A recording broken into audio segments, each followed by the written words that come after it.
This next section takes us from that information about reality and starts to relate it to the situation we find ourselves in. There are 20 years between these two photographs, and in that time, really amazing things have happened. So many people have gone from that to that, and it's an exponential curve that's gathering pace all the time. And people are starting to see what is increasingly there, that we are watching the unfolding imposition of a fascist global state or communist global state. They're the same either way. I'm sure people in fascist Germany and people in Stalinist Russia thought there was a big difference between the worlds that they lived in. Different names for the same basic control system. But I would suggest that if we stay only at the level of the five senses, only at the level of the world we see banking scams, manipulated wars, Orwellian imposition, then we're not going to get truly what is going on. Because I say this, look at it.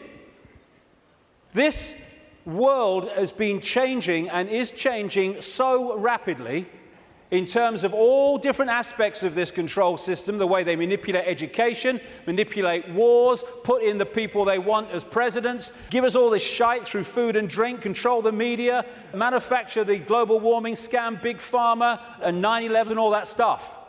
And it's coming in such a coordinated way. So if we are going to think that this situation that we're seeing unfold goes back to a few men and women in dark suits or whatever sitting around a table saying, what's our next move? We are clearly massively missing the point. And the vast majority of people who over the last few years have started investigating this, they will not go any further. They will not go any further because, A, their belief systems won't let them, often their religious belief system, but also they are fearing what other people will think about them if they go into some of these areas I'm going to go into now. What people make of it is up to them. My right to say it is up to me. So yes, it's not just people sitting around a table somewhere in the world discussing the next move.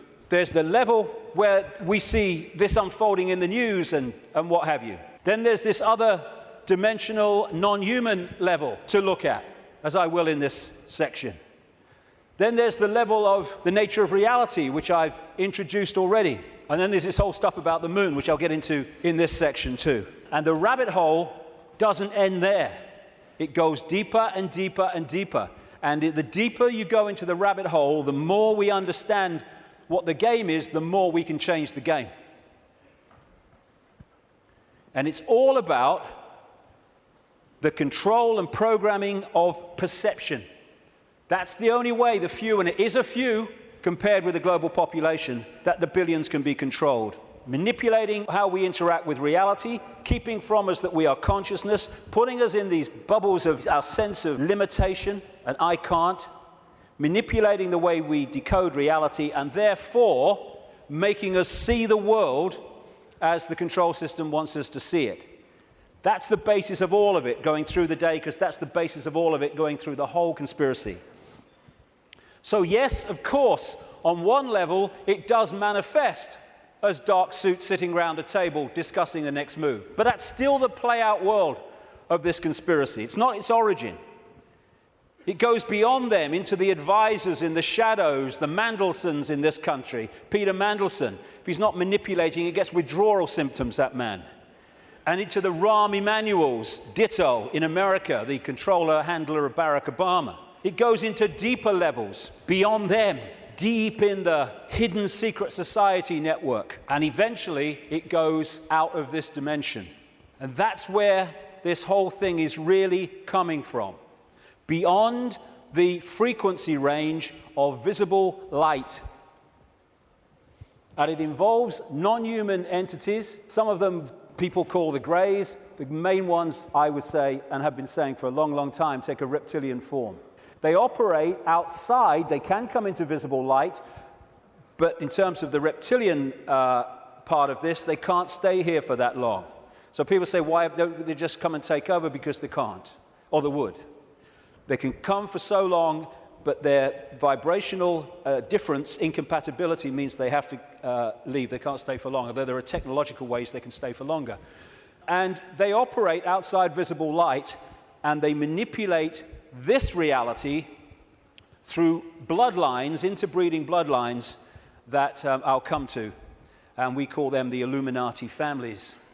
So, we operate within visible light, but outside of that, sharing the same space, is infinite other worlds and realities. And if a so-called UFO comes into this reality, because it's coming into visible light from where we cannot decode, it just seems to appear out of flipping nowhere. Because what it's done, it hasn't actually come in, it's just changed its vibrational state to resonate with invisible light, and it's like, it came out of nowhere. And then how often do you see it? Honestly, mate, there was this bloody UFO, and it disappeared just in front of my eyes. What are you on, mate? You on the pop or what? What it's done is increased its vibrational resonance to go beyond on visible light. Therefore, to the observer, it disappears. It hasn't disappeared at all. It's left visible light. And this range of frequency we call our world is being manipulated from vibrational frequencies beyond it. And Satanism is a network within visible light that interacts with these reptilian entities in various ways I'll get to before the end of the day. Places or areas of the heavens that come up, Orion comes up again and again in relation to these reptilians. And in terms of non-human visitations, so does the Pleiades, so does, in terms of the reptilians, area of the heavens they call the Draco constellation, which appropriately, coming through the word derivations, brings us draconian. And of course, draconian laws are the Orwellian laws coming in. Very, very appropriate. Sirius is involved as well. So, won't be able to get into this today, and there's a lot more to know anyway, but so is what happened to Mars, is all involved in this story, how it became the devastated place it was, but it is, but wasn't before. And when I talk about these areas of the heavens, I'm not necessarily talking about those places with invisible light, because just as we are multidimensional, so planets and stars, etc., are multidimensional. And just as a planet might be devastated within visible light, it's not necessarily devastated on other vibrational frequency levels of itself. Because the Earth, too, operates in visible light, but also multi-levels, like everything else. Another major part of this story is that when these reptilian entities started intervening, they manipulated human genetics through interbreeding, not necessarily physical interbreeding through technological methods, and also changing human form by changing the messages, the information, I'll come to this before we finish this section, that the DNA is picking up. And through that, you can change a form by changing the information the DNA is picking up. And it's no accident that humans have massive, fundamental reptilian genetics. This part of the brain, which scientists call the R complex or the reptilian brain, will be very, very important as we go through this second part of the day, because it's fundamental to how human behavior and human perception is manipulated to see the world as we currently see it. This interbreeding is talked about and recorded all across the world in the ancient accounts. Of course, I guess because it's the Bible, the best known is this section from Genesis. There were giants in the earth in those days, and also after that, when the sons of God came unto the daughters of men, and they bare children to them. The same became mighty men, which were the old men of renown. But that's just the biblical version. Got a frog in my throat, the reptilian going. All across the ancient world, you see similar stories and accounts of this interbreeding. Something else goes parallel with the reptilian story. Again, not just in the Bible with the Garden of Eden and all that stuff, which of course the serpent was dominant, but across the ancient accounts. And that is the connection between the reptilian intervention and what we call the fall of man. And again, this is universal. And these themes will come together again and again as we go through this next part. The ancient accounts, again, and we're talking that part of the Yuga cycle, which they call the Golden Age, talk about the fact that there was a time when humans were so unbelievably different to how we are today. They were connected to higher levels of consciousness. They were in this world, but they were certainly not of it. They were capable of incredible feats, and they lived what we would call impossible lengths of time in terms of age. And then there was a sudden change, the fall of man, as it was called. What I call this is the schism. There was an energetic schism at the level of the metaphysical universe, the waveform-based information construct, and that, as it was decoded through into this holographic reality, obviously mirrored in the holographic play-out world the schism in the information construct. And this is a portrayal of that, a symbolic portrayal of that. Anything that happens here gets decoded through to there, and this is where the schism happened. It was like a distortion in the information. Thanks, mate. Cheers. You put the gin in, right? It was a distortion in the base information construct, and I'll be coming to how that happened. There were many consequences for this, and one of them was there wasn't just a schism in the energetic level of the world itself. There was a schism was passed through into human personalities. We became distorted also from the magnificence and harmony that we were before. And we went from that to this. And we're now at the point where we're coming out of that. And there was also genetic manipulation to stop us accessing ranges of frequency that we did before. This is a major reason, not the only reason, but it is a major reason why scientists call 95% of human DNA junk DNA, because they don't know what it does. This is the reason, not the only reason, but a major reason why we only use a fraction of our brain's capacity. This is why billions of cells in that bridge, the corpus callosum, don't seem to be doing anything. They've been switched off. We've been put into a state that disconnects us and therefore makes us controllable, makes us farmable. So you've got this reptilian group, and the ones involved appear to be relatively small in number, tiny compared with the global population, and this is why they're terrified of being exposed. That's a constant theme, all the way through it, wherever you look. And they've imprisoned humanity, or sought to, in this tiny frequency range of perception called visible light. Another key aspect to this is that they created hybrid bloodlines specifically to be the middle men and women. They became known in the ancient world as the demigods, the people, the children of the gods, part human, part god, as these serpent gods were perceived.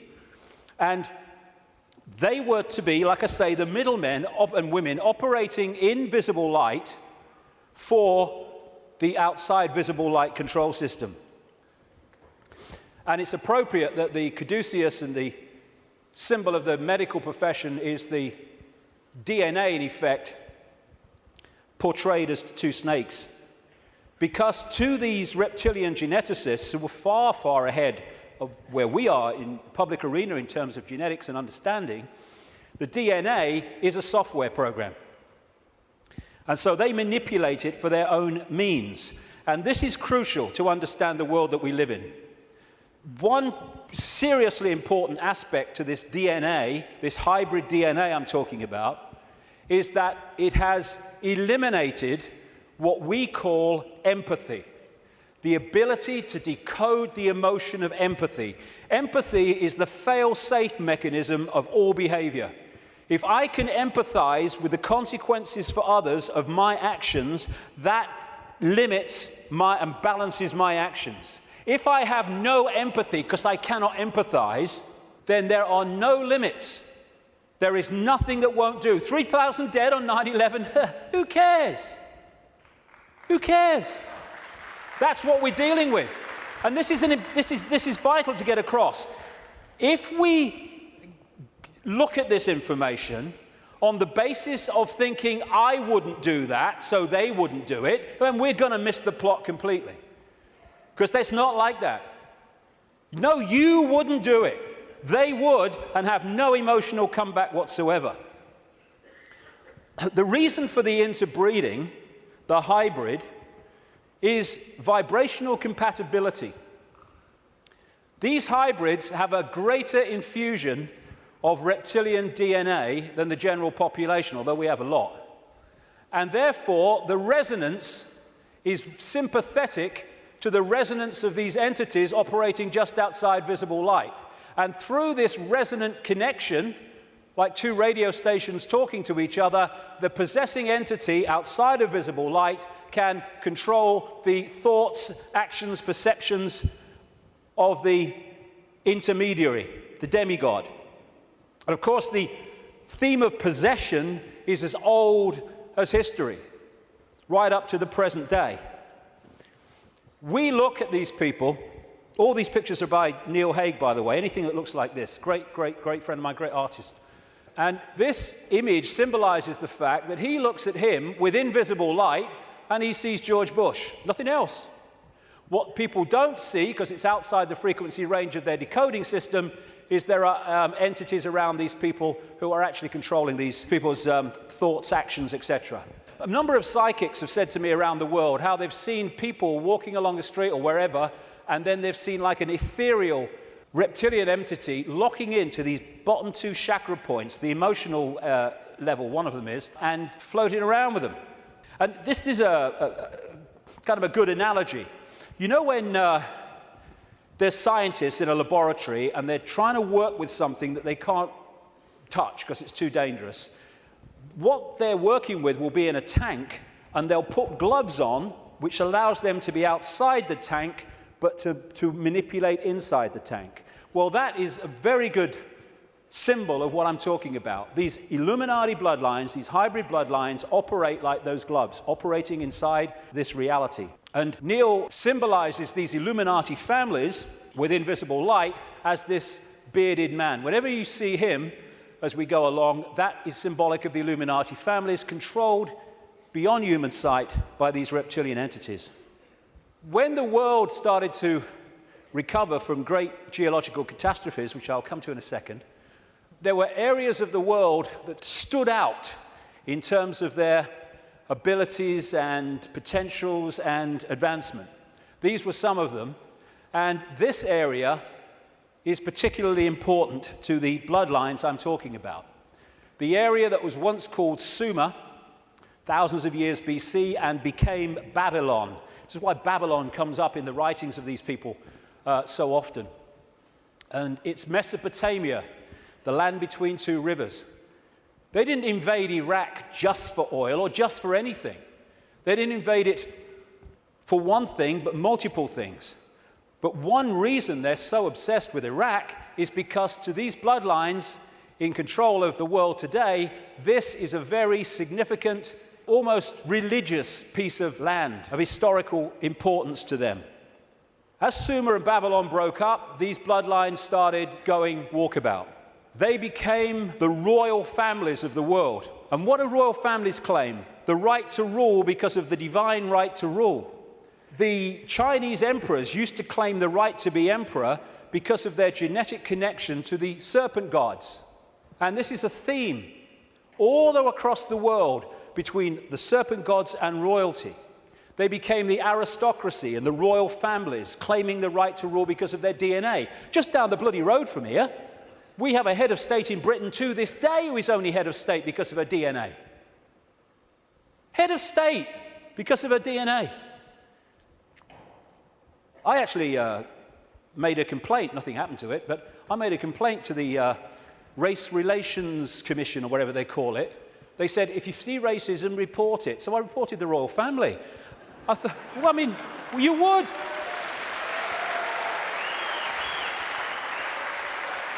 You would. Because they go, racism, we must stop racism. All these bloody politicians go, well, get down to Buckingham Palace then. You're saying you can only be head of state, not only if you're bloody white, effectively, but if you only come from the same bloody family. Ridiculous. Anyway, it's always been and it still is. And so these aristocratic and royal families moved on. Eventually, when the people started to rebel against overt royal control dictatorship, these families, some of them stayed in the royal families overtly, and there's still some around, like ours. But these families moved into politics, into banking, into business, and became the dark suit, but they still perceive themselves as royalty, as special, because of this genetic connection to the serpent gods. And through the British Empire, the so-called Great British Empire, and the other European empires, as these bloodlines moved up into Europe from the Middle East, etc., they exported these bloodlines all over the world. And we saw them in power in what we call colonization. But there's two types of control. One has a finite life, one can go on forever until it's exposed. The one that has a finite life is a dictatorship that the people under dictatorship can see, touch, and taste. Communism, fascism, apartheid. People know where they stand, and eventually, therefore, they will rebel against it because they know what they're dealing with. The greatest form of control is a control you can't see. Prison without the bars. You can't see the bars because you'll just sit there. People do not rebel against not being free when they think they are. And that's the idea of replacing the colony control with another kind of control called freedom. So what happened is, as these colonies, like the United States as it became, etc., and all the others around the world, as they were given independence, what was left out in those countries were the bloodline, under different names, the secret society network that manipulates the bloodline agenda, and those countries have gone on being controlled ever since. But because they have the ability to have a vote every 4 or 5 years, they don't realize they live in a tyranny. And that's how it works, the prison without the bars, and until it's exposed, it'll go on forever. And so these kind of people, especially the Rothschilds, they are major, major players in this. They are the middlemen for the manipulation of this reality from these entities mostly outside of this reality. And what they've created is like a global transnational corporation. What you have with a corporation is you have a headquarters somewhere in the world, and then in each country you have subsidiary companies of that headquarters, that central point. And all the subsidiaries in the world carry out the policy of the central point. Well, what these Illuminati hybrid family networks have done is create exactly the same, but instead of companies, they are secret society networks. So you've got the center of the web in Europe, for historical reasons, at operational level anyway, places like London, not the British government, the secret society center in London. In Rome is another one, the Roman Church, Rome, and other points in Europe. And then in each country, you have families from the network in those countries whose job it is to run the networks that control that country's business, banking, politics, media, all of it. And so what you have is, from this central point in Europe, the center of the web, all these different places and countries all over the world then impose on their country what is being dictated here. And that's why, as I travel around the world, I see the same things being introduced in different countries at the same time, overwhelmingly justified by the same excuses. It's all a global network. It can be symbolized too as a web, like I say, with the Rothschilds real close to the spider, and all these different strands on the web are different secret societies, different semi-secret societies, transnational corporations, and all the rest of it. So when you see all these different names of these corporations that dominate the world in so many ways, and the pharmaceutical cartel and the oil cartel and all the rest of it, the biotech cartel, they're all different names or different masks on the same one face. And so you have this structure where outside of visible light, you have the reptilian control system, comes down through the Illuminati families, and they control the people in power to push the world in a certain direction. Another way of looking at it here. You see, all these different people, these fight among themselves and all the rest of it, though if it gets out of hand, they get sorted. So these sit on the top of all these different countries. They control these different areas of their societies, and the people are then played off against each other. These buggers don't go to war, they tell these buggers to go to war. And if we stop going to bloody war, game over. But we do. Ridiculous. That's part of becoming conscious.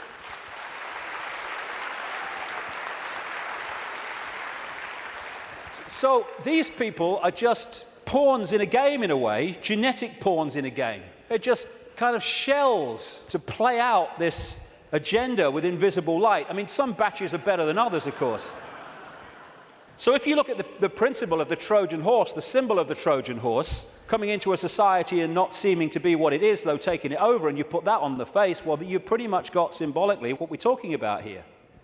People send me pictures from around the world and stuff that they find on the internet and elsewhere, which have a kind of reptilian feel about them. I'm not saying these are reptilian eyes, it could be a trick of the light, but I've used it because it gives an indication of the number of people that have told me this all around the world, from all walks of life, how they've seen people shift from a human to a reptilian state, and especially the eyes are the first to go.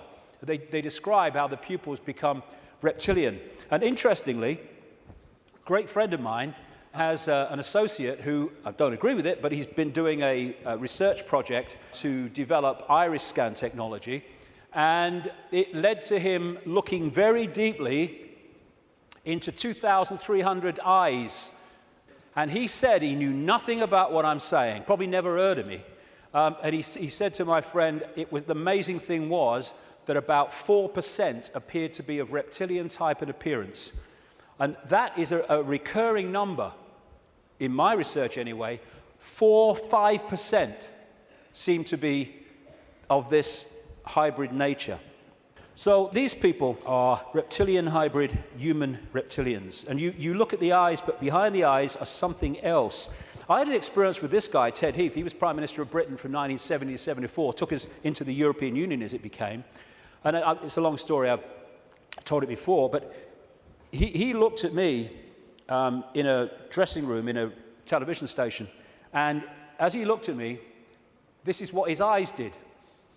His eyes went completely black, everything. And as I looked into his eyes, it must have been like that for, I don't know, maybe a minute, 2 minutes. And as I looked into his eyes, I said at the time, it was like looking into two black holes, because you couldn't make eye contact because there was no contact.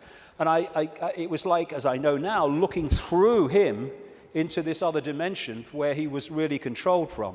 This man, Ted Heath, oh, my goodness me.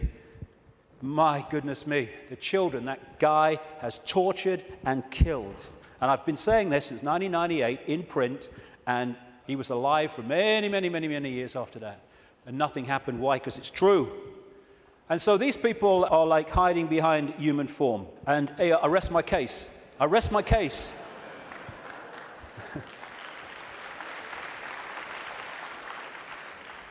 Ooh, you look tasty. And this lack of empathy in this hybrid DNA explains why these guys do what they do.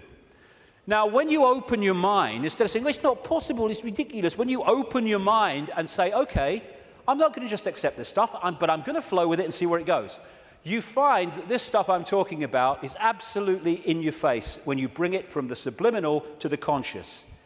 The oldest form of religious worship in the world has been taken back 70,000 years to an area of the Kalahari Desert in South Africa, and it is worship of the serpent or worship of the snake.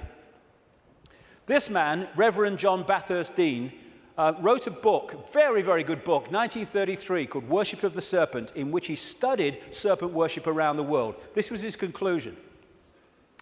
It appears then that no nations were so geographically remote or so religiously discordant, but that one and only one superstitious characteristic was common to all, that the most civilized and the most barbarous bowed down with the same devotion to the same engrossing deity, and that this deity either was or was represented by the same sacred serpent. It appears also that in most, if not all, the civilized countries where this serpent was worshipped, some fable or tradition which involved its history, directly or indirectly, alluded to the fall of man in paradise, in which the serpent was concerned. What follows then, but that the most ancient account respecting the cause and nature of this seduction must be the one from which all the rest are derived, which represent the victorious serpent, victorious over man in a state of innocence and subduing his soul in a state of sin, as he would call it, as a reverend, into the most abject veneration and adoration of himself. Like I say, wherever you go, it comes up. You find obvious representations of the serpent gods. These were found in graves of the Ubaid people that preceded Sumer in what we now call Iraq. These were the negas, the shape-shifting reptilian people of Asia. The Druids used to worship a serpent god called Hu. If you play that word through, Hu man becomes serpent man, appropriately. The Egyptians used to worship serpent gods and represent their pharaohs as a result of that in this way. You had the cobra coming from the headdress there. You had the cobra head gear itself representing the snake. You had the belly of the cobra. The cobra is a constant common symbol of this serpent race. In Central America, you had Quetzalcoatl, the feathered serpent god, and the Mayan version of it was Kukulkan in places like Chichen Itza. Of course, right across Asia, Japan, China, etc., the very most dominant symbol of that part of the world is the dragon, which comes from this worship of the serpent gods. Folklore is full of serpent stories and what have you. When I first met Credo Mutwa, a long time ago now, he contacted me when I was going around South Africa, this Zulu shaman, the official historian of the Zulu nation, because he'd read in a book called The Biggest Secret that I'd introduced this reptilian stuff for the first time, and he said, Mr. David, how do you know? How do you know about the Chitahuri? And I didn't know about the Chitahuri. Tell me. And he told me the story of African history where the Chitahuri, which translates as children of the serpent or children of the python, had taken over the world in the very same way that other parts of the ancient world described it. This is a painting that he did of one type of this Chitahuri from ancient and modern accounts. And he showed me this called the Necklace of the Mysteries. It says a necklace, it's very, very heavy, copper, and it goes on your shoulders. How he keeps it on his shoulders, I'll never know, it's so heavy. And he uses it as the historian of the Zulu nation, the symbols hanging from it, to tell the story of Africa and the world in general. And pride of place on the front is a non-human entity with a willy in come and get me mode and a human woman. And I said to him, what's all that about? And he said, this is symbolic of the interbreeding of the Chitahuri and humans to create these hybrid bloodlines, these children of the serpent. And then I asked him, oh, by the way, that's copper now, but in the original, and this Necklace of the Mysteries, by the way, is mentioned in accounts 500 years old, and Credo reckons it's about 1,000 years old, and it has a flying saucer on it, very clearly, a flying saucer hanging from it, which the storytelling says that's how the Chitahuri came here. Anyway, this is copper now, but it used to be gold. Someone stole it, and they couldn't afford to put gold back, and that takes us to North Africa and Egypt, and the base story of the Egyptian myths, and that's the golden penis of Osiris, which all relates into this golden bloodline, this special bloodline. And when I said to Credo, why is it not reptilian, he said, because the Chitahuri, and this is a theme I've found all over the place, the Chitahuri said, you must not portray us as we really are. Some people did, most people didn't. They had to do it symbolically. So they made it absolutely, obviously not human, but not reptilian for fear of the consequences. And when I was writing the new book, Human Race, Get Off Your Knees, I came across a work in progress, I think it's finished now, by a man called Pierre Sabac. And he was producing a book called The Murder of Reality. And Pierre Sabac spent 7 years nearly poring through dictionaries. He's crazy about words and derivatives, pouring through dictionaries and what have you, of all these different peoples and different languages and different eras. And he put together the fact that the language, the very language, if you follow the derivatives back from the language we use now and their origins, where the words came from, tell the story of this reptilian serpent god race taking over humanity, and also how they used to symbolize this race for reasons I've just said, not as they really were, but as eagles, as hawks, as owls, as angels. If you take the word angel back to its origin in Sabac's research, you get a word meaning snake or serpent. And so we have the eagle on so many countries' flags and logos, including the United States most famously. You have the owls, invariably with the goddess of Babylon, Semiramis or Ishtar.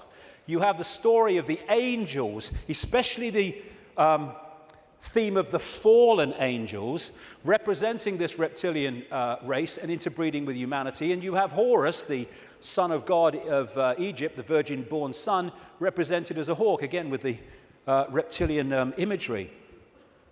This seraphim, one of the hierarchy of angels in Christian and Hebrew Jewish belief, seraphim word means snake or serpent if you take it back to its origin. You have the flying serpent disc, which is widely used in the ancient world. And another thing that they did was they symbolized the heavens as the upper ocean. We had the ocean that we have, obviously, and then you had the upper ocean, which was the heavens. And so they talked about the gods and the serpent gods coming in their heavenly boats through the upper ocean. And so you have a lot of marine symbolism, which doesn't relate to the sea, it relates to the upper ocean. And it's reading this. These bloodlines were known in the ancient world under different symbols and different codes, like children from heaven and earth, and children of the gods, children of the sky. And another big symbol of these gods, these serpent gods, were the Watchers. They were called the Watchers. This is widely found. And that's why there's an eye, as Credo Mutua confirmed, on that hand, on the necklace of the mysteries. That's the Watchers, that's the serpent gods. And that's why we have the eye on top of the pyramid, the all-seeing eye on the dollar bill, and why that is a massive Illuminati symbol in the secret society network. They are the gods overseeing the pyramid of control. One way that they often symbolized these hybrid bloodlines in the ancient world was as part human, down to the bottom of the torso, and then the legs or the bottom part being a snake. You come across this a great deal when you research this stuff. This is all symbolic of this half-human, half-snake symbolism. Over and over and over again you see it. And the cobra, like I say, is very much a common symbol of these serpent gods, as is fighting the serpent gods and battles with them. Even the word Messiah comes from Mesa, the Nile crocodile, which they use the oil from the Nile crocodile to anoint the pharaohs. And even today in the British coronation ceremony, they symbolize that as part of our own ceremony appropriately.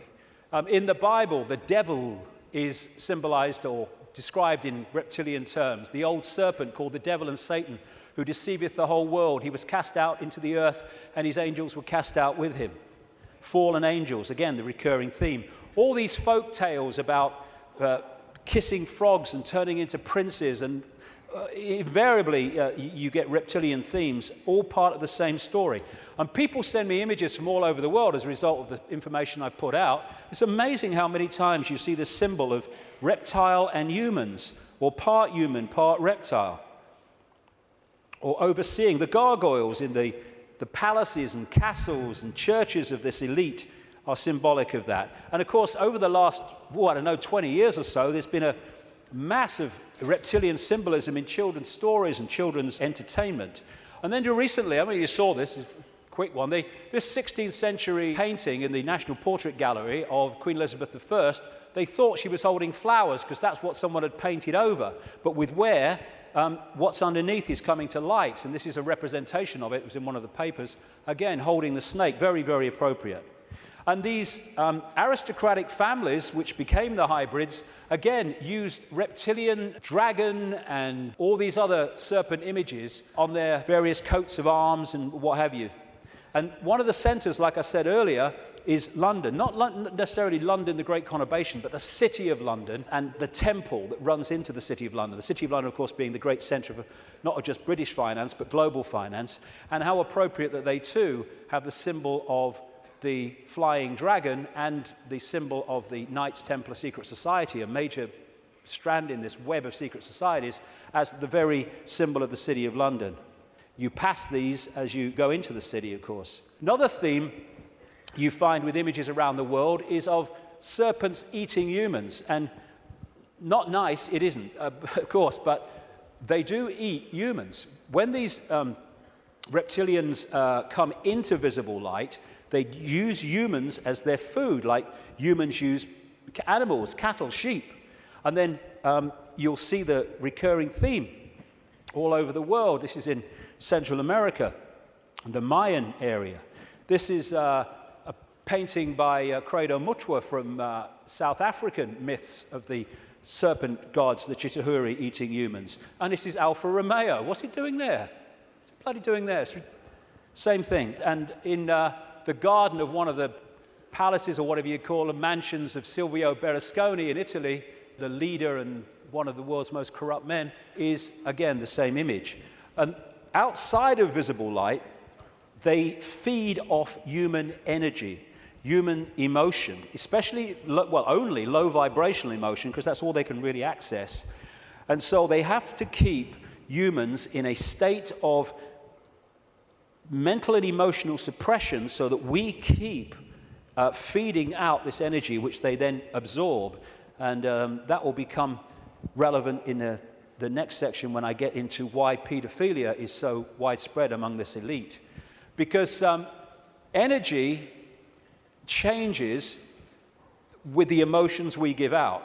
When we give out love, it's a certain wavelength. When we give out hate, it's a very different wavelength. And the friend of mine in Japan has become very well known for taking water, his name's Mr. Emoto, taking water, putting it in a container, and then he'll put words of love or hate or whatever on the side of it, because when you write a word, that word may seem in the decoded realm as a word you can see and read, but in the vibrational realm, it represents a vibration.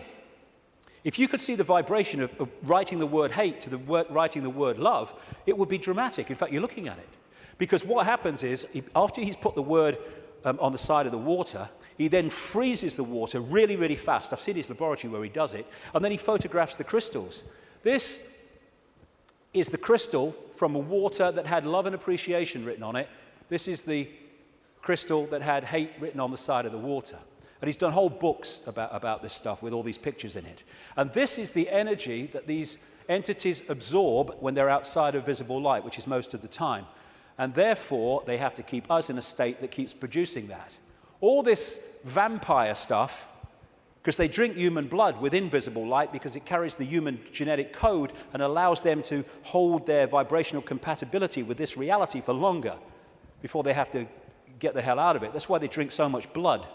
And then there's this thing about shape-shifting, where, I've had a lot of, laughter and ridicule, so what's bloody new about this? And people say, well, you can't go from a solid body to a solid body and back again. And I'm saying, do you know? I agree with you. Of course you can't. But that's not what's happening, because there is no solid body.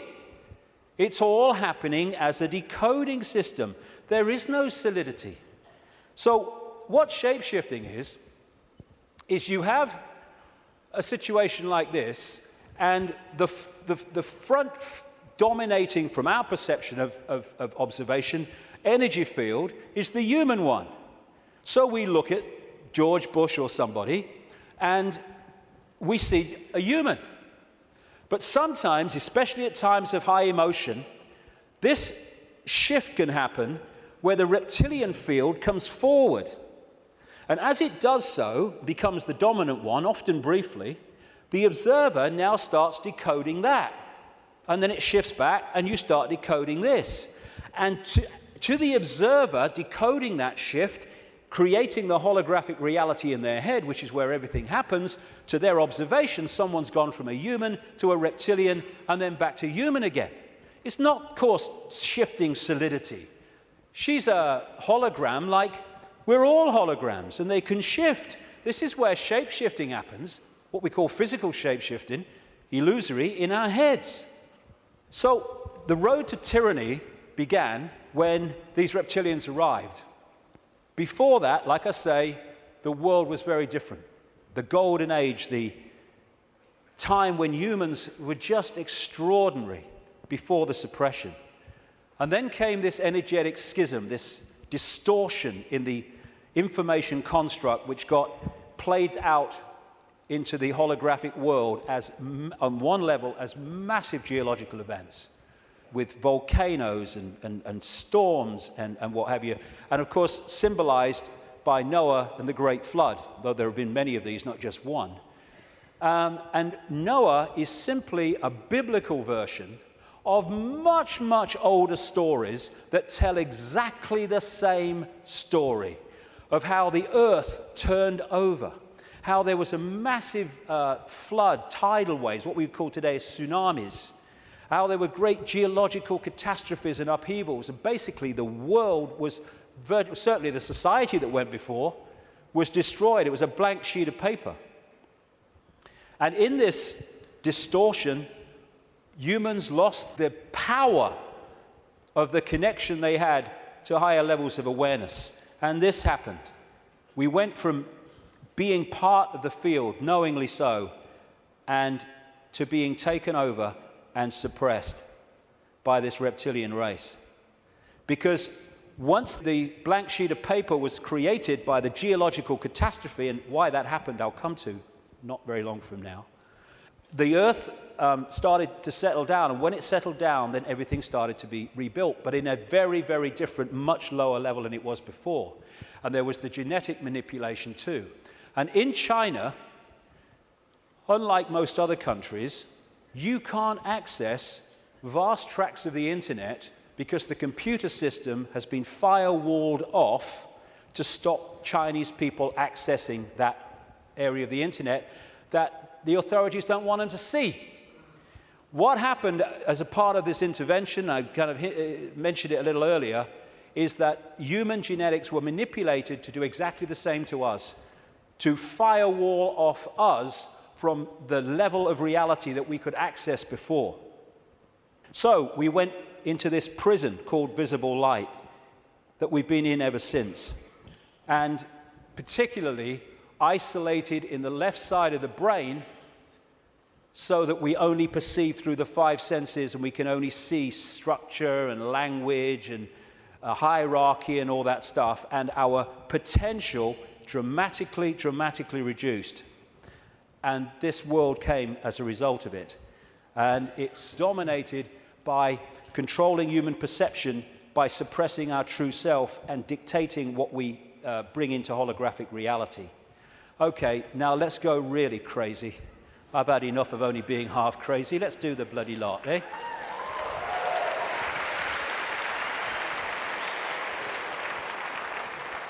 What I want to say before I go into this is this. One of the most profound ways that people are controlled is to limit their sense of possibility. Your sense of possibility becomes your sense of what is possible. Now, that's an obvious thing, and it's a truism, but often we miss what's in front of our eyes.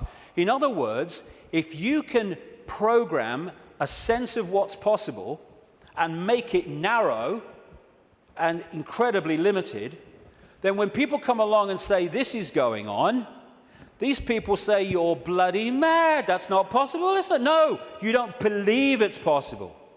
Talking to some of the insiders that I have over the years, and talking to other people who've done the same, there is a feeling among some of them that these entities technologically, and I keep emphasizing, there's not that many of them compared with humans, and so therefore they They have to keep out of sight, and that's one of the reasons, the major reason they want to cull the global population, because it's out of hand from their point of view.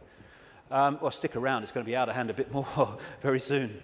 But they reckon, some of them, that this technology that these people are working with, these entities are working with, is like 10,000 years ahead of where we are. But that's a bit of a misnomer, because there's a line, like a Rubicon, of awareness of how reality works. And when you're this side of it, you are in a state of tremendous limitation. But once you cross it, by realizing the nature of reality that I've been talking about today, suddenly you can move very fast in terms of your ability and your potential and all the rest of it. But while we're here, they reckon we're there about 10,000 years ahead. So we're dealing not with what we can do, but with what very advanced technological entities will do. Not spiritually advanced, intellectually, technologically advanced. What happened was that I was writing this latest book, and I sat down one morning. I've had one or two thoughts about this before, but they've come and gone. But I sat down one morning at the computer to start writing, and it was like, I've had this so many times in my life in the last 20 years. It was like an energy field descends upon me, and suddenly I just knew the moon was not what it seems to be. It wasn't the heavenly body, the natural phenomenon that we believe that it is. And from that moment, information started to come to me in the five-sense world, pointing to exactly that. Again, we come back to that line 20 years ago. Knowledge will be put into his mind, and at other times he will be led to knowledge. This combination has been constantly repeating, and it gets more and more powerful. First, I get an insight out of nowhere.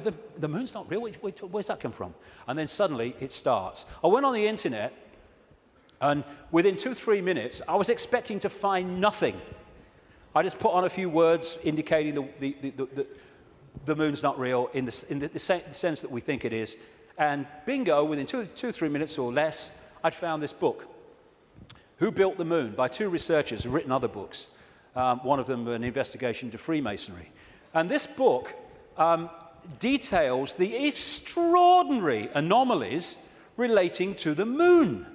And they came to the conclusion, and I absolutely bloody agree with them, and a bit more than that too, as I'll come to later, that this is what we're looking at. The geometrical connections and everything, and the mathematics and the relationship between them in terms of size and position is just mind-blowing. And what I'm suggesting, and I'm not alone over the years at this level of it, though I think I might be alone at the next bit, that I'll come to in a second or a few minutes. I've been there before, I don't mind. Is that the moon is actually a hollowed-out planetoid by a very, very advanced race, and it was brought here to take the Earth over. And what they do, this seems to be a modus operandi. They bring these moons in, and as they bring them in, they fundamentally affect the Earth. I mean, the Earth is at the spin it is and is at the angle it is because of the moon. Massively so, anyway, because of the moon. So when they come in, bingo, things change, and the society that was there before ain't there anymore.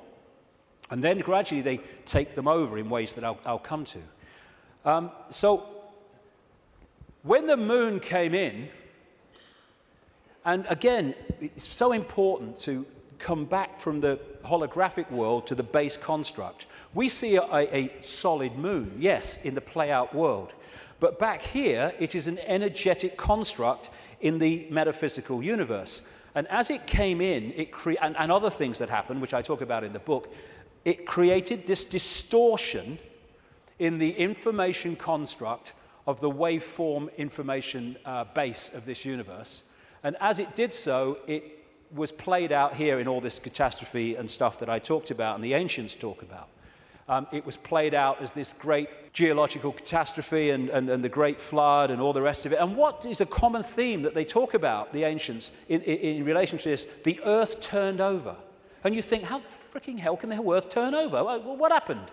What happened when the moon came in, the earth turned over?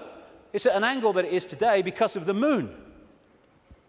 And so the distortion brought an end to the world that was there before, And we basically went back to rubbing sticks together because of what happened. And that distortion was played out in the human mind, the human perception, the human psyche, and we completely changed our perception of the world and who we are, where we are.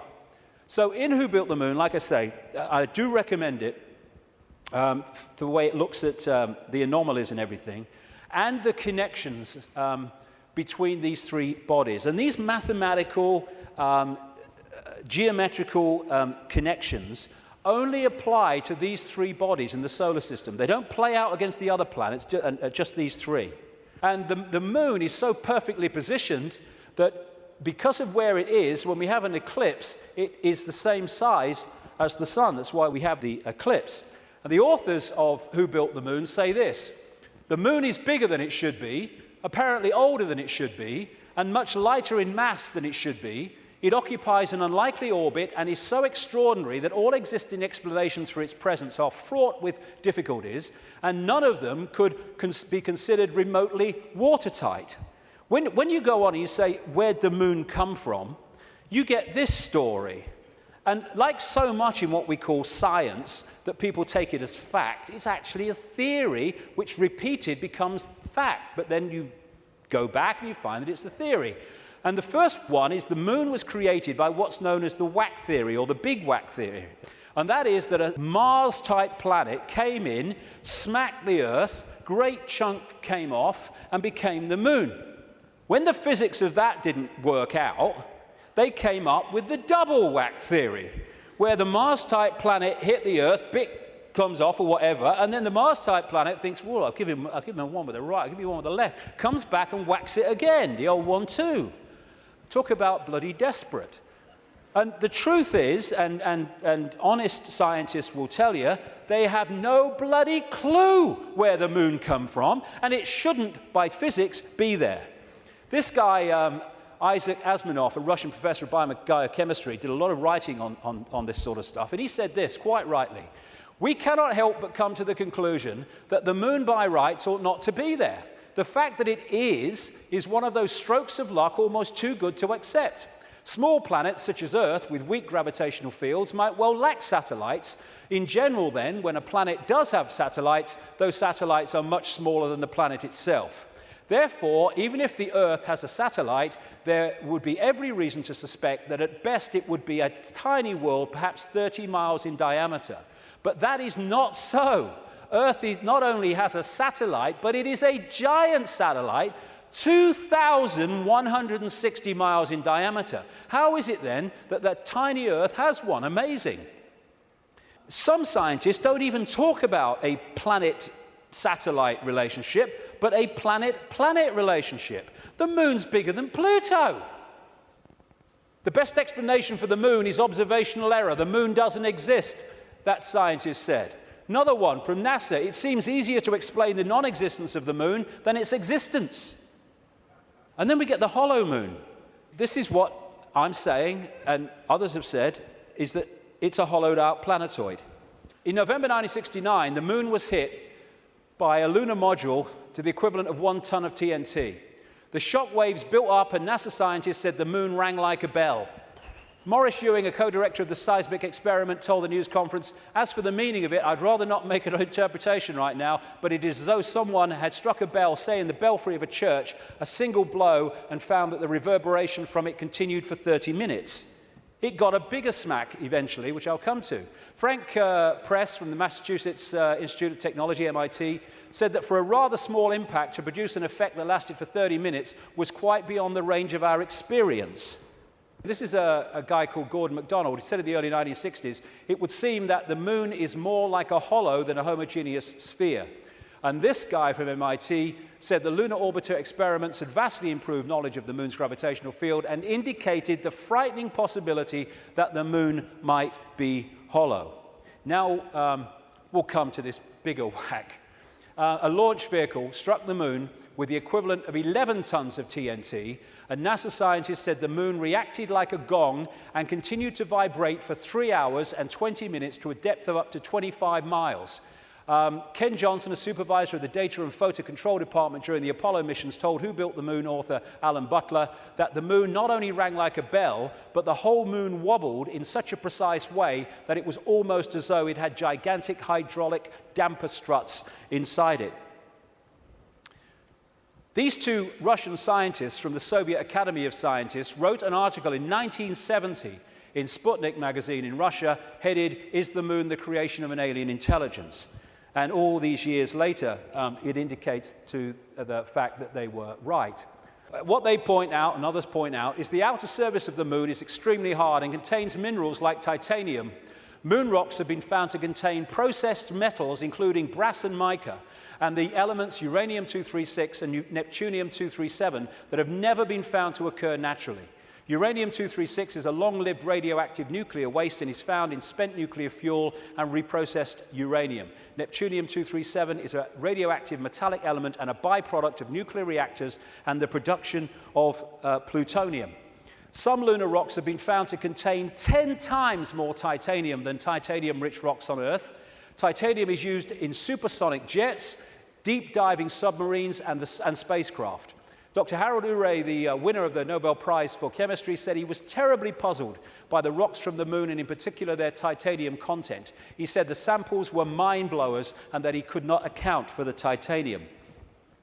The two Russian scientists said in their article, if a material had to be devised to protect a giant artificial satellite from the unfavorable effects of temperature from the cosmic radiation and meteorite bombardment, the experts would probably have hit upon precisely these refractory metals. Refractory metals are incredibly resistant to heat and wear.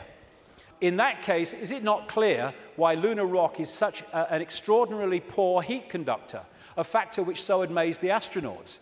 Wasn't that what the designers of this super Sputnik of the Earth were after? From the engineer's point of view, this spaceship of ages long past, which we call the moon, is superbly constructed.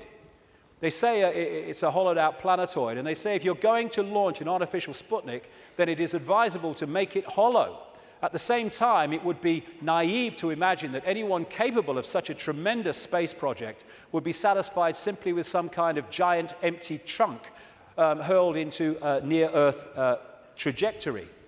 It is more likely that what we have here is a very ancient spaceship, the interior of which was filled with fuel for the engines and materials and appliances for repair work, navigation instruments, observation equipment, and all manner of machinery.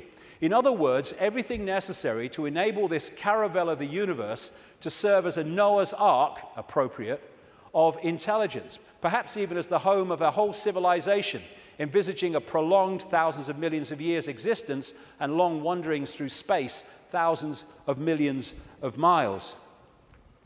Naturally, the hull of such a spaceship must be super tough in order to stand up to the blows of meteorites and sharp fluctuations between extreme heat and extreme cold. Probably the shell is a double-layered affair. The basis is a dark armoring of about 20 miles in thickness, and outside of it some kind of more loosely packed covering, a thinner layer averaging about 3 miles. In certain areas where the lunar seas and craters are, the upper layer is quite thin, in some cases non-existent.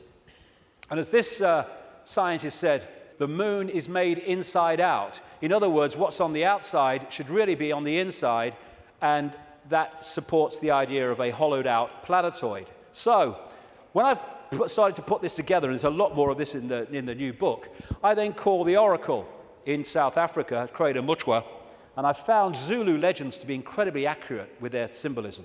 And this is the thing, symbolism. You get these anthropologists and people, they go around and they look at these shamans and these ancient stories, and they take the blooming things literally. Now, like I said earlier, we now have the tools which make it easier for us, because technology is mirroring reality, therefore we have the analogies. When these ancient stories were put together, they didn't have that.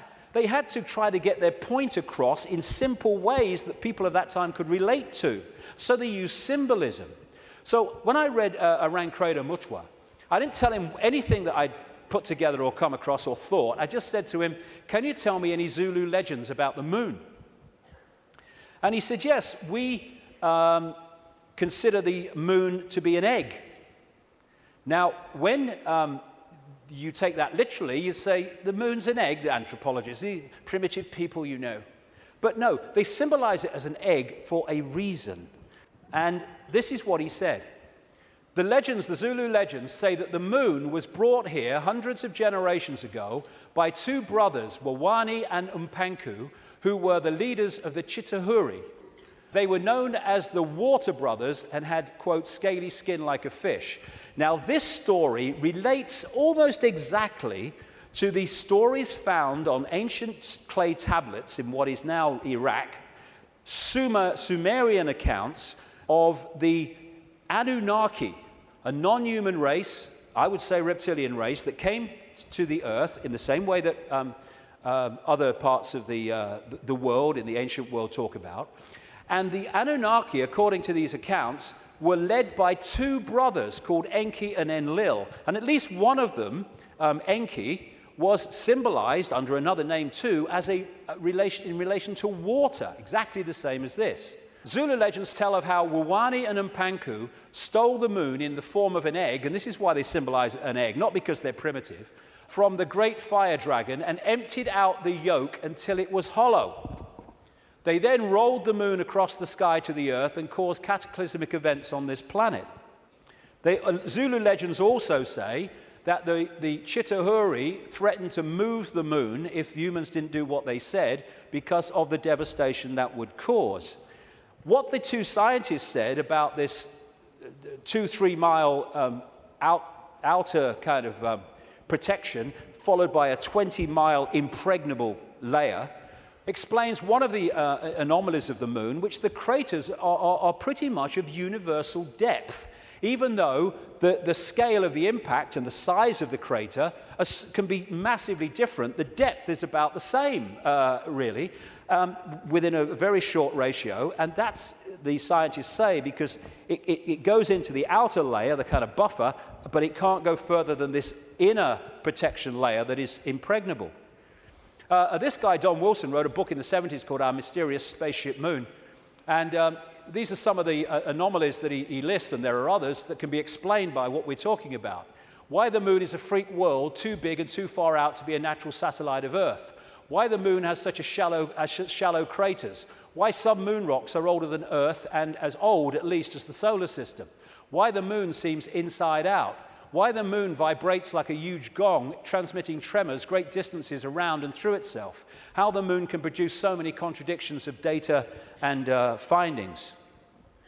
And I think it was in 2001, there was a series of people who spoke at the National Press Club in Washington who were insiders of government projects and space projects, etc., who came out to give evidence on things that they saw and were covered up and have never come to light. And one of them was this man, Sergeant Carl Wolfe. He was a precision electronics photographic equipment engineer based at the Langley Air Force Base in Virginia. That's the CIA Air Force Base. One of the planes in 9/11 flew out of that and never got there, weren't meant to. But what he told at the press club was that he was called across to part of this base where they were putting together what they called mosaics. As the craft were flying over the moon and photographing it, they were taking different photographs and piecing them together to complete the landscape. And they had a technical problem, so he went over to try to help them out with it. And then a guy there who was working with his mosaics showed him something of interest. And this is what he said at that presentation in Washington. Then he pulled out one of these mosaics and showed this base, which had geometrical shapes that were towers. They were spherical buildings, they were tall towers and things that looked somewhat like radar dishes, but they were large structures. If I compare it to what I have seen now, because I do have photographs that have artifacts in them that are similar to what I saw, they're massive. And this is a thing, you think about the moon, massive. This is a thing that comes up. The structures and technology and, if you like, spaceships that these people work with, some of them are absolutely enormous, beyond our comprehension, because they've crossed that Rubicon of understanding how reality works and therefore what possibility is. Some of these structures are half a mile in size. They're huge structures. Some of the buildings seem to have very reflective surfaces on them. A couple of structures that I saw reminded me of cooling towers at power generating plants. They had that sort of shape. Some of them were just very, very straight and tall with a flat top. Some of them were round. Some of them looked like Quonset huts and with a dome, a kind of like a greenhouse. The particular shot that I saw, there were several clustered together over the landscape, a fairly large landscape. And other people at that press club presentation talked about how NASA systematically smudged out or removed any non-natural artifacts that they showed on the surface of the moon. And this documentary called Moon Rising, you can watch it on YouTube, I think, looked at photographs taken by something called the Clementine mission in 1994, I think it was, which took 1.8 million photographs, digital photographs of the moon. And you see the way that some things on the landscape were just blocked out. I mean, what's behind this? There's loads of these things which they've blocked them out. And then there's this, which has been smudged out. If you take it from another angle, there it is. What the heck is that? One of the kind of astounding things in this documentary is that they said they took this picture to a photographic expert who's worked with NASA, and he estimated that this was 10 times the size of Los Angeles. Because you're dealing with phenomenal understanding of how to create this technology. Because of the understanding of reality. And whatever it is, it certainly doesn't seem to be natural. You've got all these other things kind of smudged out, and you can only see even the smudging in close-up. And what I came across when I was putting this together is the Death Star in Star Wars. Now, George Lucas, as I've been saying in my books for years, is a massive insider in a galaxy far, far away. I don't think so. I don't think so. This is much closer to home. And, of course, in the Star Wars movies, the Death Star it looks very much, of course, like the moon, and it was constructed to move in on planets and take them over in the same bloody way that I'm talking about in relation to the moon, and there's more to know too. In many ways, this is so symbolic of what we're looking at here, and that's no accident with George Lucas involved. And interestingly, this is Mimas, a genuine moon of Saturn, and there's the Death Star. I found that quite interesting when you put them together. Anyway, there was also talk, and more recently there's been further talk in the last few weeks, that one of the moons of Mars, Phobos, is a hollowed-out asteroid. This guy said a long time ago in '63, chief of applied mathematics at NASA, that Phobos might be a colossal base orbiting Mars, and like I say, that's come back into the debate that it could be. And again, one of the Star Trek episodes was about a hollowed-out planetoid that became, in effect, a spacecraft, a world, and inside it. And so much of this science fiction that puts this stuff in our face as fiction ain't fiction at all. They're getting it from fact. So, like I say, there's not just incredible synchronicity in mathematics and size and position between these three bodies, but as the authors of Who Built the Moon point out, there's great synchronicity between things like Stonehenge and other megalithic structures and these three bodies, particularly the moon. And one of the things they point out is that the measurement, which a guy called Alexander Thom came up with, an engineer who studied all these sites in Britain and Europe, like Stonehenge, called the megalithic yard, which is a kind of a certain length. And he said that all these major, especially Stonehenge and things like that, broke down into these megalithic yard mathematics. And what the authors of this book are saying is that the moon breaks down to the same mathematics, which is what they say. This all seemed very odd. The megalithic structures that were built across Western Europe were frequently used to observe the movements of the sun and the moon. But how could the unit of measure upon which these structures were based be so beautifully integer to the circumference of these bodies as well as the earth? Well, maybe because those that built Stonehenge and these megalithic structures in the ancient world, some of which we'd struggle to build now, were also those controlling the moon. And okay, this could be controversial, but, you know, I've been known to be. I think that these structures were put there to suppress the Earth's energy grid for reasons I'll come to in a moment, because we are interacting with this energy field all the time. And how do you control all the fish at once? You control the sea they're swimming in. And the way to control humanity and suppress humanity is to suppress the energy field and the energy and information available in that field that we can access.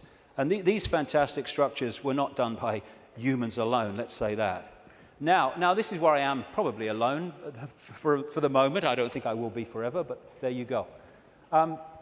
When I was, I do this more in detail in the book, but I'm trying to connect dots here. What I came across when I was putting all this together, again, was something I've termed the moon matrix. The first section today is absolutely crucial to understanding how this can work.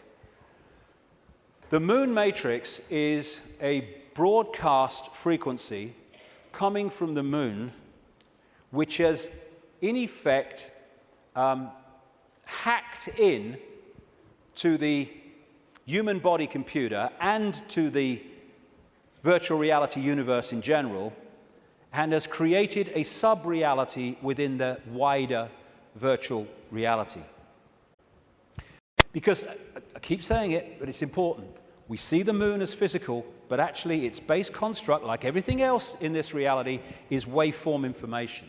And I would say, and of course I think this is going to become more obvious as the years pass, I would say the moon is actually not just what we've talked about so far, but it's an interdimensional portal through which entities and energies can come out of one reality through into this one.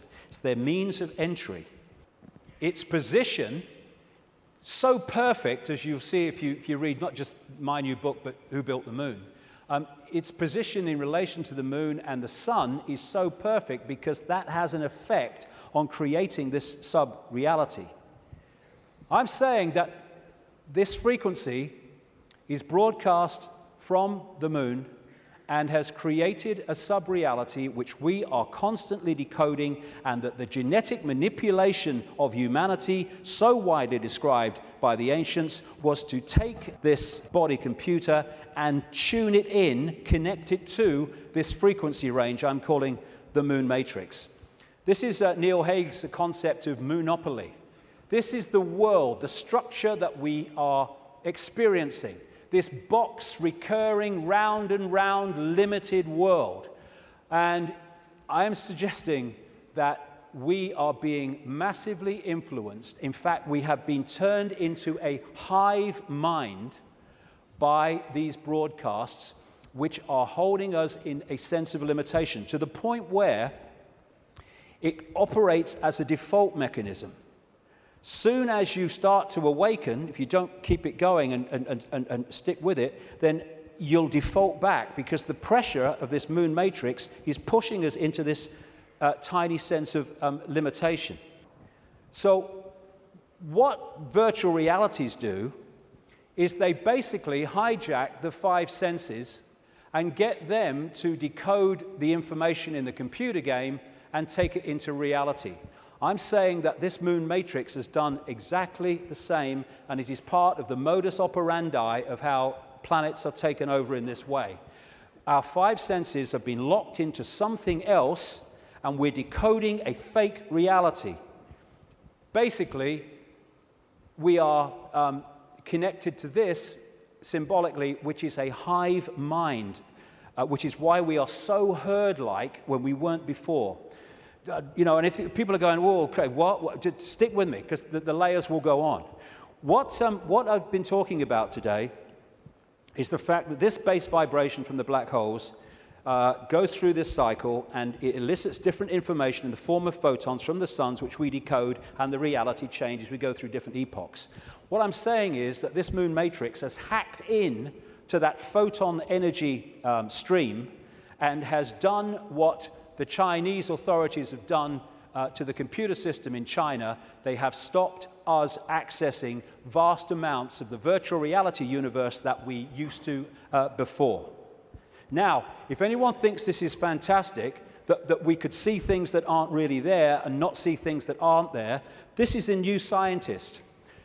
America has just switched from analog to digital television. In the short time of about a year that the analog frequencies are not being accessed because they're going to be filled up by other things like mobile phones, suddenly, for the first time, scientists can see and connect with radio waves from galaxies they couldn't before. Why couldn't they do it before? Because we were watching the flipping telly. Prior to the switchover in America, naturally occurring radio waves at frequencies between 700 and 800 megahertz were obscured by analog TV signals, preventing astronomers from investigating the universe using this band. The freeing up of this bandwidth is a once-in-a-lifetime opportunity to see galaxies in this range. Now, you imagine what is capable by this high technology in blocking frequencies so we can't perceive what's there and we perceive things that aren't there. That's what this is doing, I suggest. And I'll add more detail as we go along. In effect, we're operating within a bubble, a virtual reality bubble, within the wider virtual reality universe. And it's connecting in through our crystalline receiver transmission system, same with the Earth, and creating this situation where we are decoding a world that may even not be there, who knows, but certainly is different to the world we think it is. And we go back to this more accurately now. The matrix, I would say the moon matrix, is everywhere. It is all around us. Even now in this very room, you can see it when you look out of your window and you turn on your television. You can feel it when you go to work, when you go to church, when you pay your taxes. It is the world that has been pulled over your eyes to blind you from the truth. What truth? You are a slave, Neo. Like everyone else, you were born into bondage, born into a prison. You cannot smell, taste, or touch. A prison for your mind. I would say that prison for your mind is the moon matrix, which has put us in a vibrational prison that we can only break out of by becoming conscious and therefore vibrating beyond the walls of the moon matrix, which is a frequency range. And if we're not held in that frequency range, that's why society is structured as it is, with its stress and its fear and its war and its conflict, then we start to break out of its perception prison and we start to say, bloody hell, why didn't I see this before? Because you were there, constantly decoding this thing. Now, like I was just saying, never mind what I've just said about some moon matrix, never mind that. Even by its very position, the moon is fundamentally affecting human behavior and human perception. Because the moon is affecting the Earth tilt, the Earth spin, affecting the Earth oceans, therefore it's affecting us. We're 60-70% water, we must be affected by it.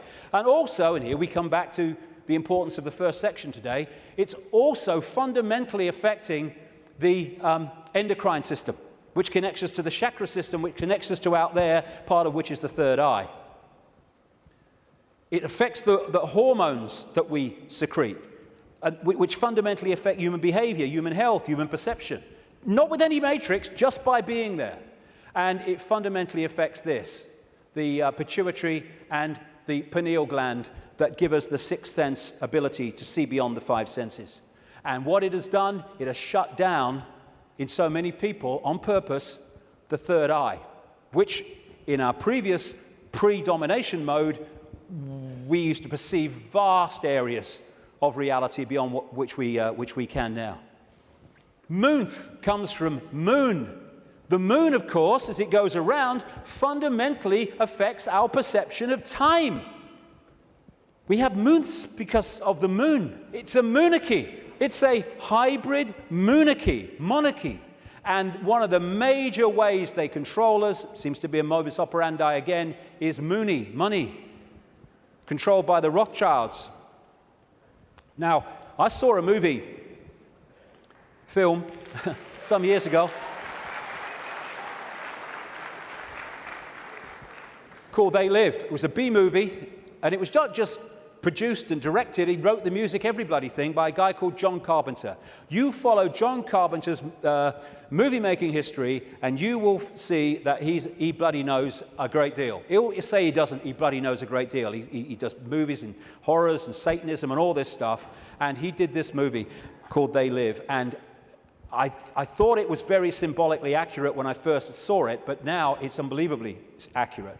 For those who haven't seen it, you go on YouTube, put John Carpenter, They Live in, you can see it in sections still today. The story was this. It was set in the future, but the future was about now, because it was a few years ago now. There was a massive economic depression, and this guy comes along with his tools on his back. He's walking around America trying to find a job in the building industry. He gets a short-term one at this building site. At the end of the day, one of the other builders said, do you have anywhere to stay? Because there's a massive economic depression. People are living in tent cities and corrugated iron makeshift villages on wasteland. Exactly what's happening in America now, incidentally. And he's now having nowhere to stay. So anyway, he goes back with him to stay at this corrugated iron tent little village thing on the wasteland.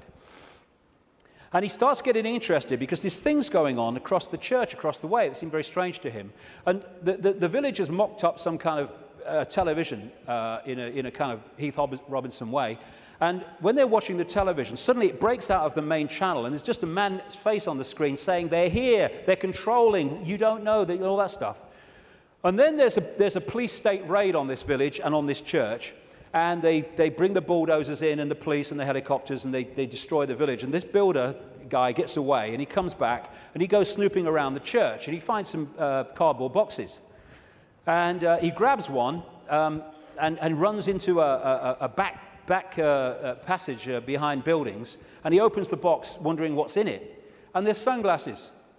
And he's disappointed. Sunglasses? What are all these sunglasses in a church for? So he thinks, oh, I'll have one. He puts them in his pocket, throws the others away, walks off into the street. And that's where we pick him up.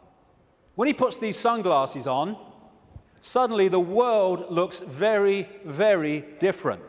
It looks like this. He starts to realize that there are people that look human to his naked eye that are anything but human when he puts these sunglasses on.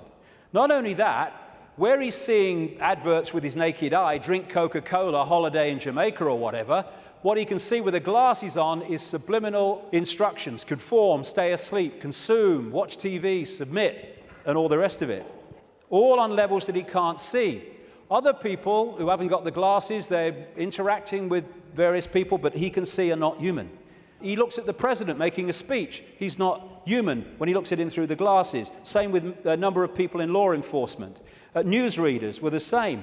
And where it goes is that at the end of the movie, they realize that the reason that people cannot see without the glasses, what he can see, is because there is a frequency being transmitted from the top of a television tower, which is preventing the population seeing what they would normally see if that frequency wasn't being broadcast. And what they do is they break the broadcast frequency, they stop the dish working, and people are sitting in bars, and suddenly they can now see the guy next to them's not human. What a bloody laugh that would be, wouldn't it? And there's people out having sex and then realizing, hey, I didn't really come home with you. Tell you the funny thing, a lady in Canada told me this story happened to her. I spoke in Canada years ago now, and I met this lady. She was a power-dressing businesswoman, very of this world.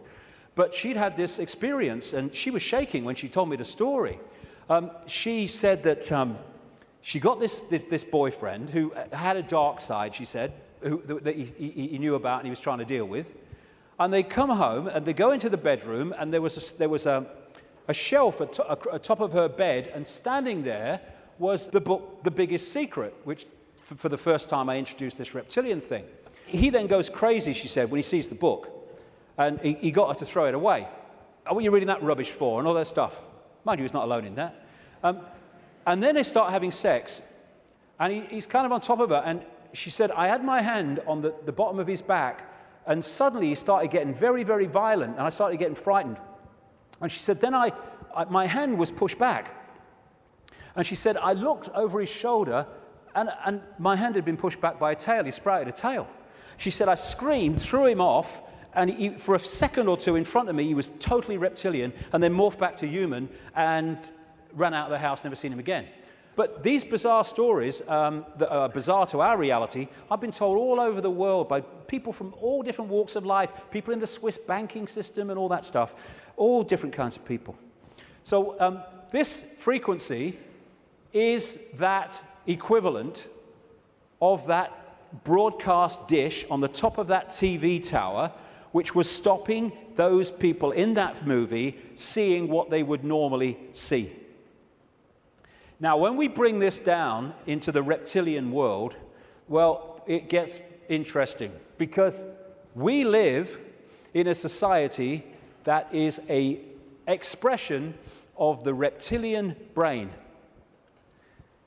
This man, Carl Sagan, a cosmologist, very famous, he wrote a book called The Dragons of Eden, in which he was looking at the effect of reptilian genetics on human behavior.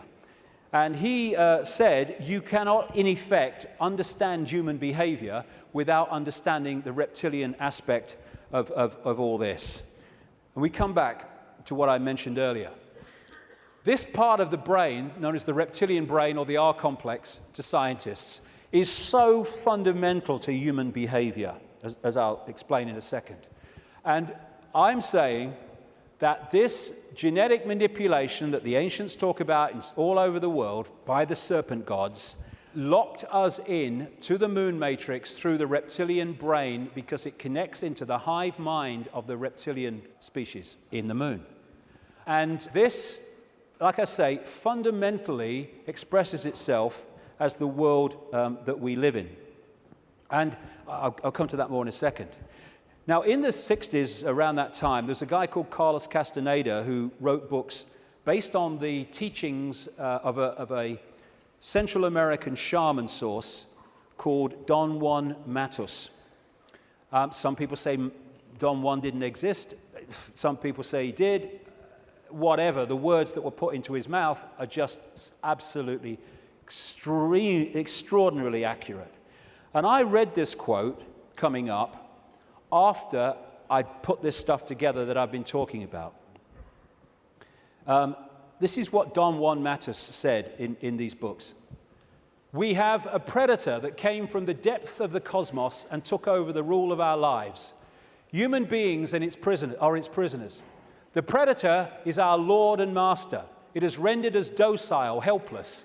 If we want to protest, it suppresses our protest. If we want to act independently, it demands that we don't do so. Indeed, we are held prisoner.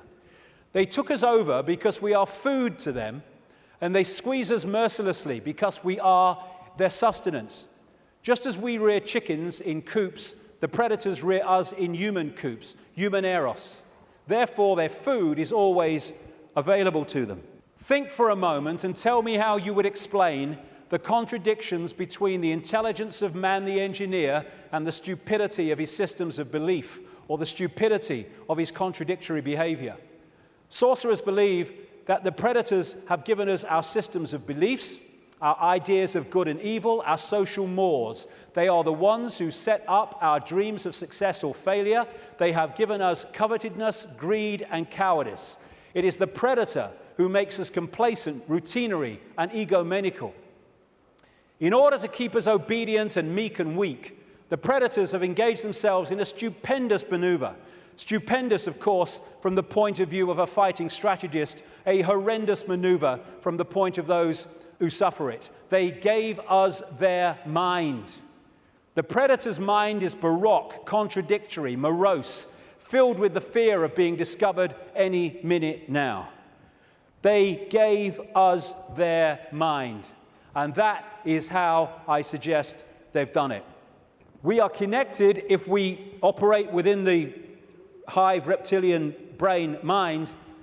We are operating on a collective mind, which is pouring out this constant sense of anxiety, fear, worry, stress, because that keeps us within the confines of the frequency range of the moon matrix, i.e. attached to it, and it also elicits the emotional, low vibrational energy on which they feed.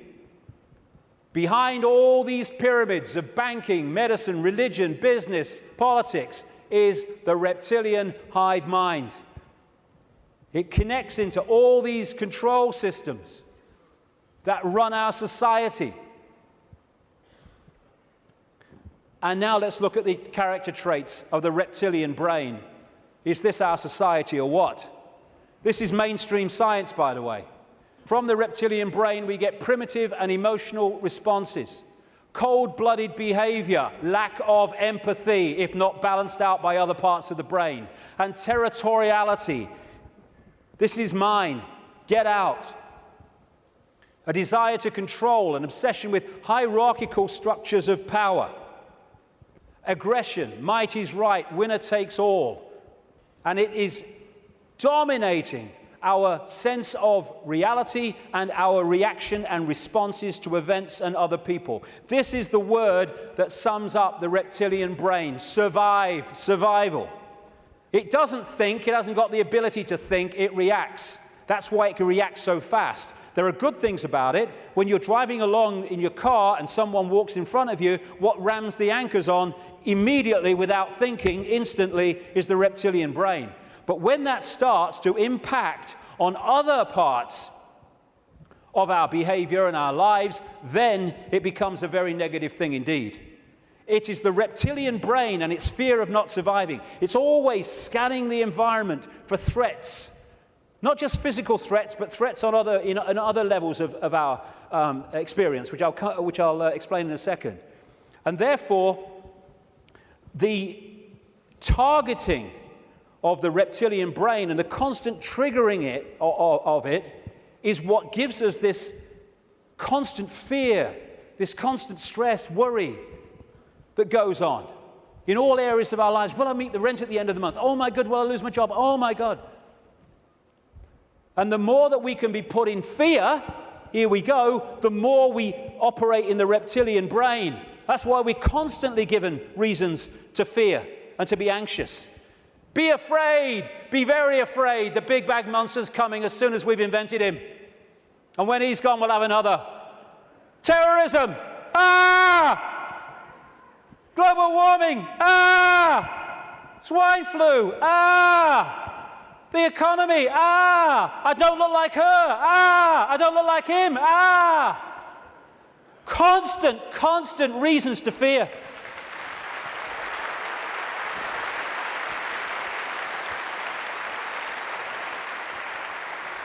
Locking us into the control system. And it's not just physical survival. It's survival of status, of power, of reputation, superiority, intellectual preeminence. Acquiescence to a hierarchy and authority is another aspect of the reptilian brain. I know my place. And you know, when you put information out that challenges the status quo view of scientists and academics, they react vehemently. Why? Because the reptilian brain's kicked in. Survival of their reputation, survival of their belief system. When you put out information that challenges people's religious beliefs, not you're saying you're wrong and all that stuff, you're just saying here's some information, which if it's true, that can't be right. They vehemently attack you. Why? Because the reptilian brain's kicked in, because the belief system is in danger of not surviving. Fear of money. Money is fundamentally reptilian brain. Two polarities of it. One, fear of not surviving, fear of not having enough to pay the rent, to eat. And on the other hand, you can get so locked into the reptilian brain, and this is what the hybrid bloodlines do, that you equate survival with far more than is necessary to survive. So you get people, especially in these bloodline networks, who have got more money than they could spend in 100 lifetimes, but they get up with the sun every morning to go and earn bloody more. It's an obsession, it's an addiction, and it's connected to the reptilian brain, which fundamentally drives our perception of reality. Don Juan Matus again. I know that even now, though you never have suffered hunger, you have food anxiety, which is none other than the anxiety of the predator who fears that at any moment now its maneuver is going to be uncovered and food is going to be denied. Through the mind, which, after all, is their mind, the predators inject into the lives of human beings whatever is convenient for them, and they ensure, in this manner, a degree of security to act as a buffer against this fear. Sorcerers of ancient Mexico reasoned, here we go, that man must have been a complete being at one point, with stupendous insights, feats of awareness that are mythological legends nowadays. And then everything seems to disappear, and we now have a sedated man. What I'm saying is, what we have against us is not a simple predator. It is very smart and organized. It follows a methodical system to render us useless. Modus operandi, done it many times. Man, the magical being that he is destined to be, he's no longer magical. He is an average piece of meat. There are no more dreams for man, but the dreams of an animal who is being raised to be a piece of meat, trite, conventional, imbecilic. This is what becoming conscious brings us out of. Control of perception is the bottom line of this conspiracy. You know, I'm all for exposing 9/11s and banking scams and engineered wars, but this is the bottom line, and if we miss it, then we're going round in circles and we'll get nowhere. Interestingly, the Zulu legends say that before the moon came, they used to worship the sun as female, and then everything changed. This change from perceiving the sun as female to worshipping it as male made possible the creation of warlike kings that took what they wanted by force. Everything changed when the perception of the sun changed, and the perception of the sun changed when the moon matrix kicked in and changed our perception of everything. And in so many ways, this Avatar movie, I'm not saying Cameron symbolized it like this, I'm saying what it symbolized to me. The blue people, who were in total harmony with everything else, I'm saying to me are symbolic of humans as we were before the predator came. And then the American troops with their high technology, let's kill people, we want these resources, so let's just go and get them and destroy everything to do so. They symbolize to me this reptilian intervention. And they even have, in the Avatar movie, of course, the concept of the possession of the blue people so that they could infiltrate their society while outwardly looking like they do and not being known to be who they are. These reptilians look down a different timeline to us because they're on a different wavelength. They're able to see further into what we call the future than we are. And therefore, if you access this network of secret societies, especially the inner circle, you can access the projected future of human society which this is planning. Therefore, you can write prophetic novels which further down what we call the timeline turn out to be staggeringly accurate. All you need to do is to access that projection. And you do it by accessing the secret society network. This, the Fabian Society in London, created in 1884, is one of those societies. The deeper inner core that have access to that timeline and that projected agenda. And this guy was one of them, a Fabian. And that's the Fabian logo, by the way. The wolf in sheep's clothing. Perfect. Perfect. It created, in effect, the Labour Party in Britain, and it influences massively the left, not only the left, but what we call the left centre of politics, not just in Britain, but in other countries. Australia too, for instance, very, very powerfully. When people have said to me in the past, you know, what's planned, I've said to them, well, you can read two books and see it, just put them together. George Orwell's 1984 and Aldous Huxley's Brave New World. This was published in 1948, this was in 1932. Put the two together. This talks about the drugs and all the rest of it, and the mind control. This talks about the sort of police state. Put them together, you got it. They were incredibly prophetic. I've been saying for years they weren't novels, or their source wasn't novels. Turns out that Aldous Huxley taught French to a man called Eric Blair then, now George Orwell, at Eton College, and introduced him to the Fabian Society. And this was the knowledge base, plus no doubt others connected, where they got these concepts. And what they said all those decades ago, Huxley's case 1932 is now happening in incredible detail. And it seems that Orwell rebelled against what he heard and wrote 1984 to try to expose it. And some researchers suggest, they may well be right, that he called it 1984 when it was set kind of about now, because 1984 was the 100th anniversary of the creation of the Fabian Society. We've reached a point where these entities and their hybrid bloodlines, the Illuminati bloodlines, they think the takeover of humanity is almost complete. And when you look at it, it may seem to be that that's the case. They think the game is over.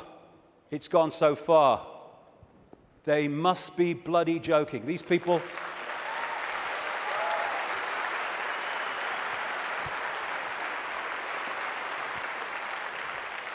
These people are in for the shock of their lives in the next few years. The shock of their lives.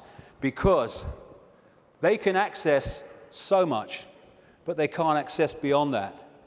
And they think the game's over because it seems to be here, but they can't perceive there. And when that comes in here, and it's very close to doing so, game over. Well, we've come a long way, haven't we? And what we're going to do now then is have a break for, say, 45 minutes, and I'll come back and look at the world as it is now and what's happening. Thank you very much. Thank you.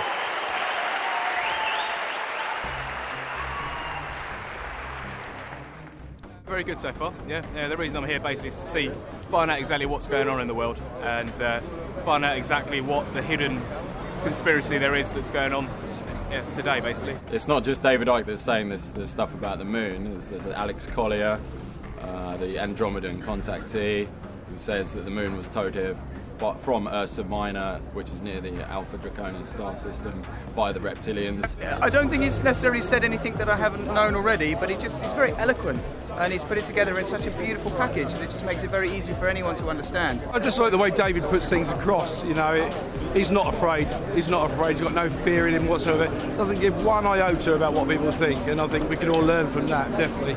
Ever since I was little, I've always thought that something was wrong. The way that society, because I believe that reality and the system that we live in are two completely different things. I've found it very difficult to concentrate in school because I was always told what to believe. It was very structured, and whenever I used to ask why, nobody could ever give me an answer.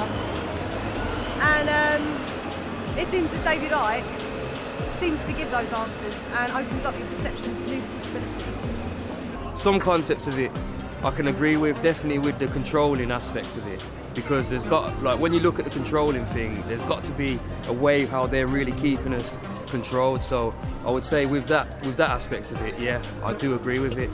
I have read and I have seen many videos, and I think he's great because there is a lot of truth in everything he says, and there will be a lot of changes from now on.